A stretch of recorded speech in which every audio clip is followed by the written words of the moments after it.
Hello and welcome to the FSF PopCast Live Edition.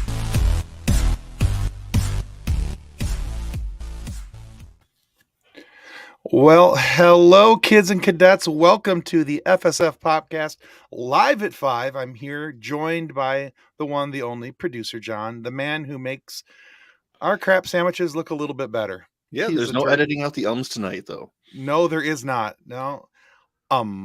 But I had to. Yeah, if you ever watched How I Met Your Mother, you know where that's coming from. Yeah. That's kind of a running joke with us. That's sadly too literal. Hey, so anyway, we're gathered here before you today to talk about the season finale of Bad Batch season 2. So much going on in these in this. Well, it's a 2-part episode actually, or 2 episodes as part of the finale. I guess is how I should word it. But it is one consistent story between the two. Just randomly, it felt like they just kind of randomly put some credits in between where it could have been one long episode, but they made it 2. Yeah. But yeah, we got a whole lot to talk about with you guys, and this is your chance to know that there are definitely going to be spoilers. If you haven't had a chance to watch Bad Batch and you don't want spoilers, this is your chance now. What up, Wise? How you doing, buddy? Glad to have you here and aboard. Yep. But yeah, so if you haven't had a chance, and this, I'm going to give you one more shot. This is where the spoilers start, because we're going to start talking about things that happen in today's episodes and possibly some theories moving forward that are based upon things that happen in today's episodes. All right. I don't think I can give them any more spoiler warnings than that. I think that's it. We've done our we have bit. Big flashing lights and sirens and everything else. Whoop, whoop, whoop, whoop. Spoilers. Whoop, whoop. That's best I can do. Okay. On short notice. Anyway. Right. All right. So yeah. So this is what we're talking about today. We are definitely talking about season 2 finale. You know what I could have done right here is in this slide presentation, I could have put a spoiler image, but I didn't. Too late to think about that now. It's too late now. Can't go back and change it. We've come too far. Fix it in post. Nope. It is what it is. All right. So here we are. Number 5. Let's get right into it. We'll talk about our spoiler full review of the Bad Batch season 2. Yeah. All right. So first and foremost, they kicked us in the gut. I knew a gut punch was coming. This was not the gut punch I was expecting. And of course, I am talking about the death of this character, Tech.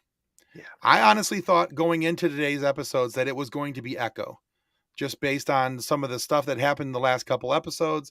Echo, they seem to be priming Echo for a death scene or, something glorious to happen to him. And yeah, I thought for sure that the person that we were going to see die in the episodes was going to be Echo. Right. But, you think about all the character development Tech had over the season. It was to make this hurt more. They knew what they were doing. Yeah, like 3 episodes ago, he became a real boy. I know, right? Yeah. He discovered what a girl was, other than Omega. Okay. Yeah. Yeah, and that scene at the very beginning with you were going to leave and not tell me. I'm like, okay, I've had that conversation. If he doesn't die in this mission, he might die when he comes home. Right? You were going to leave and not tell me? Yes. He's just like, very matter of fact, yes, that is what I was going to do. And in true boy fashion, he had no clue what was really going on. None. Zero. I kind of expected Fee to kind of reach over and plant one on him just to see what would happen with his underneath his goggles, but yeah, that did not happen. No. And I think for me, the most hurtful line in all of this is in his death scene, right before he shoots the release. When have we ever followed orders? And as he's shooting, and I'm like, as he was saying that, I'm like, oh no, I know what's coming. Yeah. As soon as he said that. I mean, the lead up was there anyway, right? I mean, you kind of knew what was going on or what was going to happen. Somehow, some way it was going to happen, but. Right. And that just being such a total spin on good soldiers follow orders. Like, he's not a good soldier, but he's a good man. Yeah. I was not prepared for that one. I was not either. As soon as he was kind of off and on his own and they came through and started shooting things, I was like, oh no, wrong clone. He's not supposed. I was already prepped. I'd prepped my mind for Echo. Right. I had kind of readied myself for Echo because we've already lost Echo once because of Clone Wars. Yeah. And yeah, we got him back, in the final seasons there and everything so that they could set him up for Bad Batch. But we'd already lost him once, so as much as I like the character of Echo, I was also like, well, we've already lost him once. This is no big deal. Yeah. I was not ready to lose Tech yet because I wanted to see what was going to happen more with him, moving forward, especially now that he was kind of developing. Pinocchio became a real boy. He was developing some emotions, some feelings. Yeah, but Echo died, and we didn't see Tech's body. So, in the grand tradition of comic books and science fiction, if there's not a body, are they really dead? Right. Yeah. All they have is the crushed goggles, which, that could have happened a million different ways. Right. So they could go Winter Soldier with him, just. They very well could. And I kind of hope that's what happens because I really like Tech. I like his matter-of-factness and his complete obliviousness. I think that's a word. Complete obliviousness to everything that's going on around him. He has no clue, especially when it comes to the women folk, and that makes me laugh. Yeah. Because he's probably the most real boy out of all of them when it comes to that. Oh, yeah. Because us guys need to be hit in the head with a mallet sometimes. Oh, yeah. Definitely. So, if you're a married man, you know exactly what I mean. All right. So that was number 5, The Death of Tech. Number 4. I did not see this one coming either, and I kudos to the writing squad because I honestly thought it was going to be another character that did this, and that was the betrayal by Sid. Yeah, I kind of want to punch that face. We knew there was going to be some consequence to them, the squad cutting off contact with her. Right. She kind of threatened him anyway, and we know she's in it for the profit. But that was cold. Even for a lizard, that was cold-blooded. Yeah, exactly. I thought that even though I thought her threats to them were more surface threats just because she felt like her business was threatened or whatever, because she was profiting majorly from them and the work that they were doing for her. So I always thought that those were surface threats, and I really didn't take it for much more than that. So I didn't see it coming from her. I thought it was coming from somebody else. Right. Or it was that the Empire would just show up. Yeah. And that it wouldn't have much to do with her at all. That just they finally tracked him down. They found him, and that she just happened to be at her establishment. Not that she led them to the door. And by the way, here they are in an injured state. That's what really ticks me off, is that it wasn't a fair fight, because Wrecker would have destroyed all those boys when in the cantina scene. Yeah. But he stunned him once and he kept going. So, I mean, that's my point. My boy had a neck brace on, and he was, and got stunned, and he was still like, bring it. Right. So yeah, I still kind of think that we would have been able to see Wrecker do something more with that. Mm-hmm. Well, they sent that many commandos for a reason. Well, you have to. Yeah. They know what they're dealing with. Right. Even with only a couple of the Bad Batch there, you still have a very formidable squad, even if it's just 2 or 3 of them. Yeah. So, and Wrecker on his own, I think technically counts as 2 or 3 of them, because he's not the brightest. No, not the brightest. Not at all. But that man is a human bowling ball, and once he gets moving, good luck stopping him. Right. He's not very precise, but he hits everything. My favorite comment by him in these 2 episodes is every time they needed to do something that was precise, oh, I can do it. No tanks, no explosions. We need to be precise. Oh. I was like, oh, yeah. I love Wrecker. He is probably my favorite character of this series, to be honest. Yeah. Yeah, between him and Vizsla in Mandalorian today, there were a lot of big guys hitting things very hard. There was. It was a good day. Celebration of the big dude. Yeah. All right. So yeah, I was not very impressed with Sid and what Sid had done. She's a jerk. She's a jerky jerk face. Yeah. All right. So Sid's betrayal, number 4. That brings us to number 3. And this is the person that I thought was going to be the one to hand them over. And that's Fee, because Fee was trying to, there's some type of level of friendship here, Right. some type of relationship between Fee and Sid. That was never really discussed as to how deep that went, or is it, was it a good friendship, a bad friendship, Right. a working relationship? Yeah. It and was she just emotionally manipulating Tech to create a weakness in the group? Exactly. Mhm. Yeah. And two, I thought that the whole point of her trying to get the group as a whole to go to Pabu, that Mhm. little island, Yeah. was to create a place that get them to a spot which wasn't very defensible.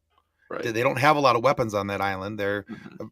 a peaceful island culture. It looks like, um, but I thought that I was as we were watching those episodes a couple back that I was like, oh man, this is why she's getting him. She's getting him here so that the Empire can come swoop Yeah. him up here, and Get and him so relaxed. that's Yeah. yeah, get him in a relaxed setting, and so that's honestly what I was expecting. Like I said, I really wasn't expecting Sid. I was expecting Fee to be the one to do it. Yeah. But now I I have questions. Yes. Questions? My question is, what's Fee's role moving forward now? Is it that that's what was her plan and the plan got interrupted? Is she going to like join the movement per se if Tech really is dead and she really had a thing for him? It's possible. You know, Revenge? yeah, some type of You know, right? revenge, a revenge joiner. Um, I have many curiosities. Oh yeah. It's going to be an interesting season 3 to see what happens with her because she was hoping Tech. I think she was hoping Tech would just settle down and they'd have a life together and have little half-clone babies. So does she want to burn the Empire down now with everybody else? I Right. can see that. Yeah, what's her level of involvement now going to be with Clone Force 99? What's her, Hmm. with the Bad Batch? Is she going to join? Yeah, I think that there's okay, so if she wasn't the one who was going to do the reporting, Hmm. and if there was some type of break there between her and Sid, what's that do moving forward? I think that's my biggest question that I need answered in season 3 between these two. That's not my biggest question about the series, but it's my biggest question about these two people, these Right. two characters. What's the breakdown between them? How do they move forward? And what happens with Sid, and what does Fee do moving forward? It makes a lot of questions for me about the island of Pabu and what its role actually and truly was. Right. Yeah. I don't know. This is going to be fun. I think so. I think it has a grand opportunity to show something different in the story writing, because I think that the whole island of Pabu might still have something in play. I guess we'll find that out later as we move into season 3, but of course we'll have to wait a while because today was the finale. Right. But Yeah. all right, so yeah, what's Fee's level of involvement? That was number 3. Okay. That brings us to number 2. We're almost to the top of the list here. Number 2, and this is the biggest shocker to me of the series. Like, Yeah. other than Tech dying, Mm-hmm. Because somebody was this going to die. yeah, I knew somebody was going to die. I just didn't know it was going to be Tech, like I said. But Right. this one kind of made me go, huh? Wait, what? Yeah. What? That's a thing. Mm-hmm. It is a thing.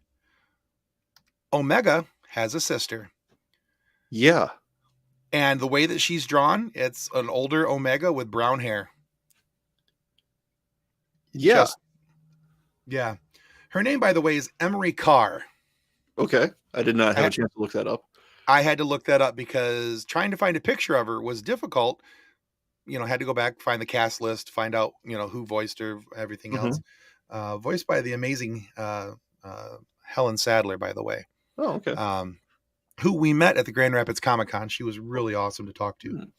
But yeah, so we had talked to her about, I would still want to get her on the show, and I've reached out to her just recently. But talking with her, but she was like, she was kind of hesitant because I think she knew that this was coming up, and she didn't want to let the cat out of the bag.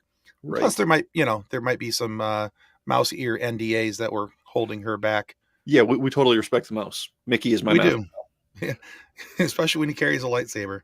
Yeah. You will do what I say. That was a really bad impression. Oh, see, now it's I got recorded. It is recorded, and I've got a little bit of a sore throat, and it was worse than I thought it was going to be. But it looks like, you said Emery, right? Yeah, Emery Carr. Looks like she's aged up like the rest of the clones are. Because Omega was a non-altered clone. Correct. Like Boba. So then, is she the only one? Is there a whole sisterhood of clones as well that we don't know about? Right? Because that's exactly where my brain went. The second she goes, but Omega, I'm your sister. I was like, hold up, hold a phone. Exactly. Wait, what? Yeah. Because my brain was like, okay, so if there's one of you that's aged up, that means that they tried to make girl clones before Omega. Yeah.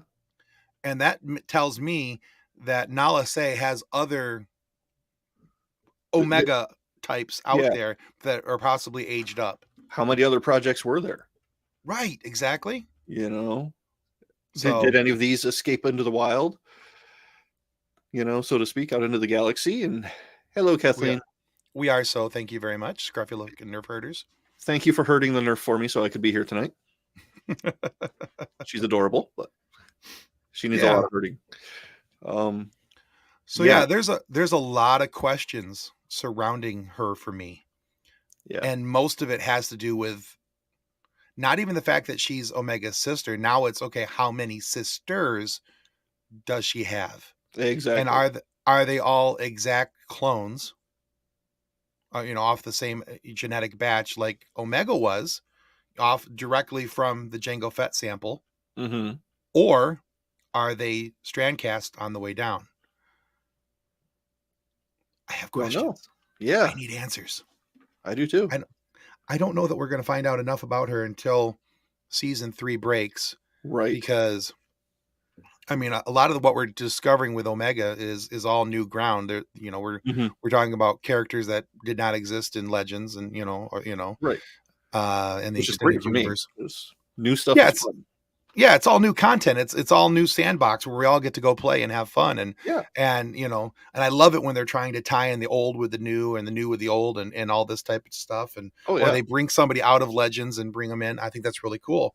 But this is all new, so we don't have anything, at least that I know of. And if I'm wrong, please tell me in the comments that I'm wrong and show me where I can find out more about Emery Carr, because I would love to find out more about Emery Carr. Mm-hmm. I think that this is the thing I love about Star Wars and some of these characters that they introduce. You're wrong. She's just like saying that in general. Kathleen, you have to tell me what I'm wrong about. I'm wrong about so many things in life. Okay, that's the wrong show, and we don't have that much time. No, we don't. And come get your nerf. She's loud. Takes after her mother. But yeah. So I am. Yeah, I'm wrong. Not necessarily about this, but just in general. Thank you. So, but yeah, so I'm very curious about Emery Carr and who she is, what she is, everything. There's a lot of information, a lot of detail there that I think we're missing out on. Yeah. So. Yeah, that was a huge twist I did not see coming. I didn't either. I just assumed. Honestly, I assumed because she had like the things over her ears that she was one of the modified half, pseudo android people. Yeah. That, that they like the dude up in Cloud City. Lobot. Yeah, there you go. And then she took off the glasses and the over the ear things came with it. I was like, oh, wait a second. So that was also new. Right. I'd never seen that before. Because normally, if they take off glasses on, those things stick on, kind of like with Echo. Those things are never coming off. Right. My comments help the algorithm. I'm being helpful. Yes, you are.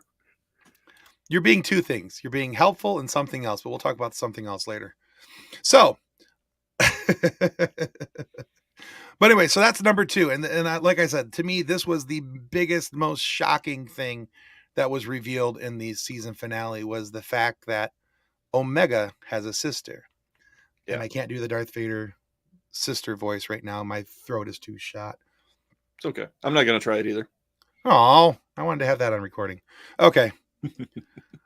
All right. Well, that brings us up to number 1, the big enchilada, the top dog. The thing that I'm most curious about moving forward into season 3 and all things moving forward with Bad Batch. And that is the discussion that Hemlock had with Nala Se about the Emperor and the cloning. And Nala Se says to him, what the Emperor wants is not possible. And Hemlock says, make it possible. Right. So, yeah. Here's my question. Okay. Is what we're talking about here the same cloning that we're talking about in The Rise of Skywalker, and we're retconning the two I to think make so. these ends meet? I think so, simply because so many people have complained about these somehow Palpatine returned, and the solution to any problem you have with Star Wars, any problem you have with Star Wars can be fixed with more Star Wars. There's a plot hole here. Well, you just didn't read that story yet. Right. You know? There's a plot hole here. Hold on. It's coming up in 5 minutes in the next episode. Exactly. Yeah.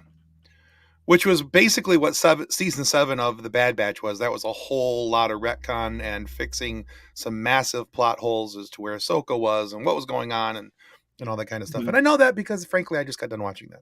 But that's a whole other discussion. Yeah. Yeah, it's going to be... The whole Clone Emperor thing, I mean, it's not new.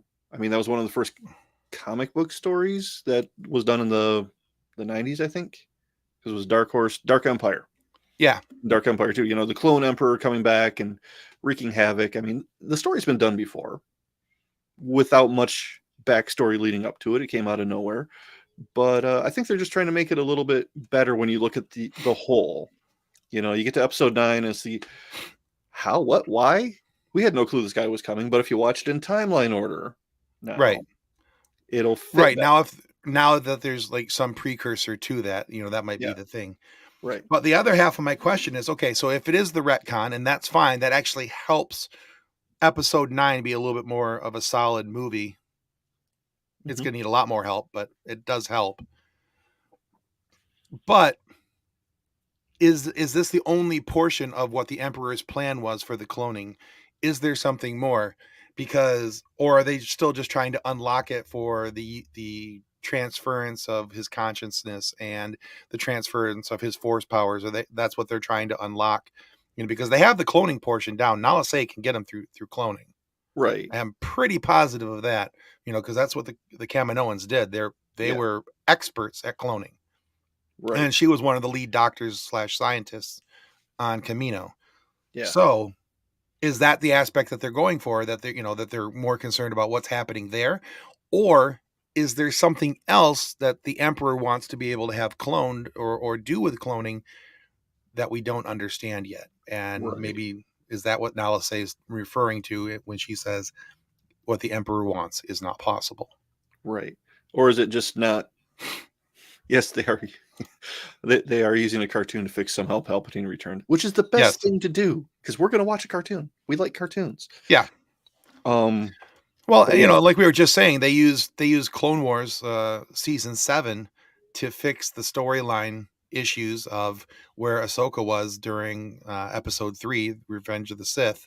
You know, what was going on, even the fact of how, you know, Anakin and Obi-Wan got separated, get sent to 2 different places. If you watch season 7, the last couple episodes, it helps explain all of that.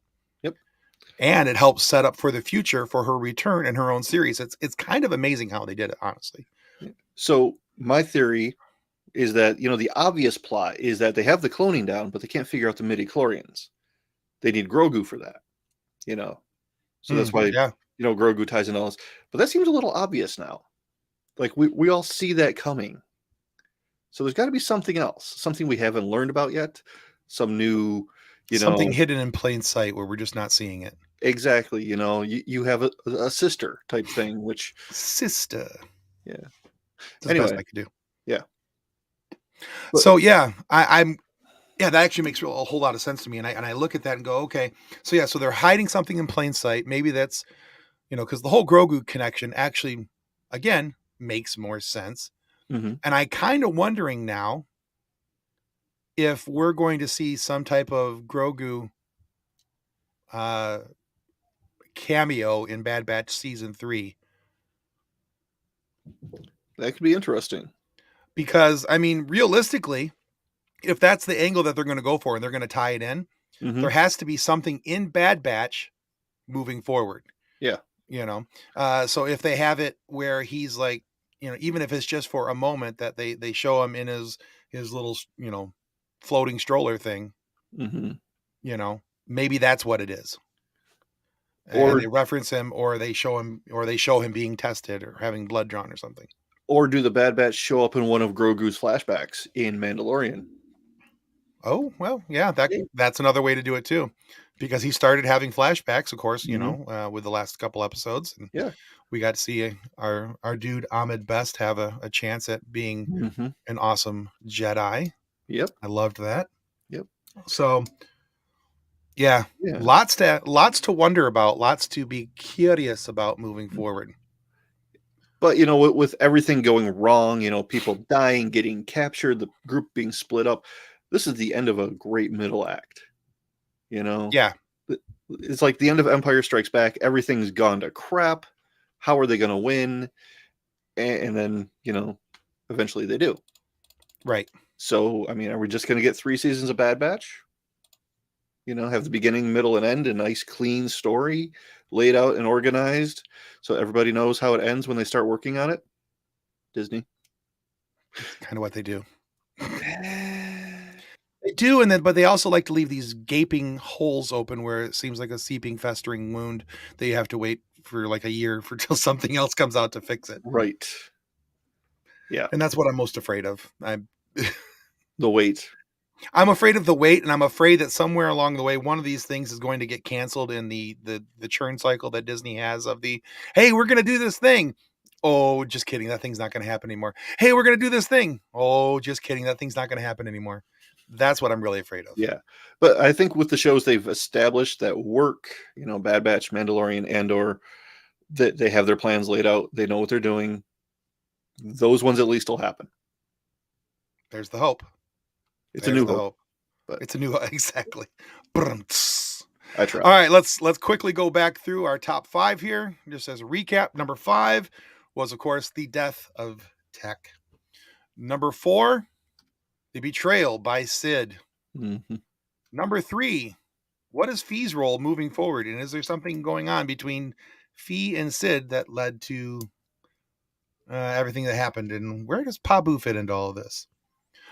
Number 2, Omega has a sister. I know, right? Sister. Mind blown. Does she have more sisters? Yeah, there's a whole lot going on there. And then number 1, the Emperor's plans for cloning.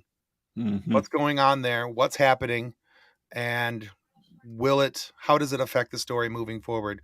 And do we get to see Baby Yoda somewhere in the Bad Batch? That'd be kind of cool. His name is Grogu. He's still Baby Yoda. I don't care. Kathleen says, yeah, they aren't going to cancel these shows. Cash is king. Well, you're not wrong there. And these shows are popular. So, but yeah. So yeah, that's it, guys. That's our live at 5 for today, where we talk about all things nerdy on the FSF PopCast. We'd like to invite you, of course, to follow us here on YouTube. If you haven't already, click that like and subscribe button. Go ahead and do that. You can find us on your favorite audio podcast providers. We listed a couple here on the screen for you. And no, that's only the travel mode when he's in his cocoon thing and he's traveling. Then he's Grogurt. But also, as you see on the bottom of the screen, we have some awesome content for you at our Patreon channel. That is patreon.com/FSF PopCast.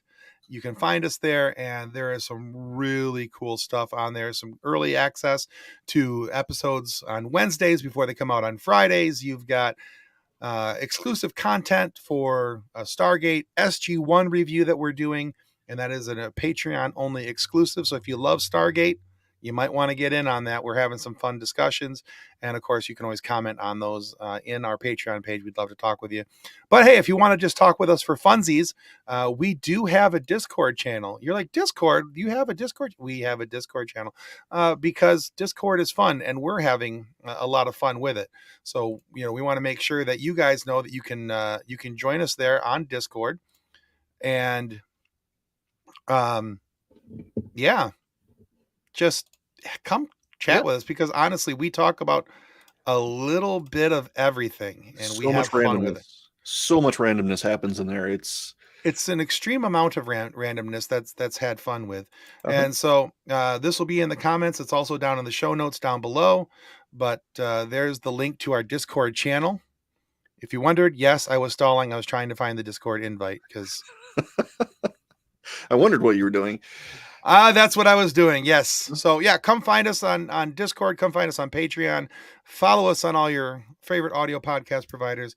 And by golly, let's share some laughs together. It's always a good time. Always a good time. All right, guys, that's going to do it. Goodbye. Bye. On behalf of the rest of the hosts of the FSF PopCast, we want to thank you for listening to this episode. If you'd like to be a guest on a future episode, please contact us by means of Twitter or Instagram using the handle @FSF PopCast, or go to www.fsfpopcast.com and click on the contact link. Thanks again, and hope you enjoyed the episode.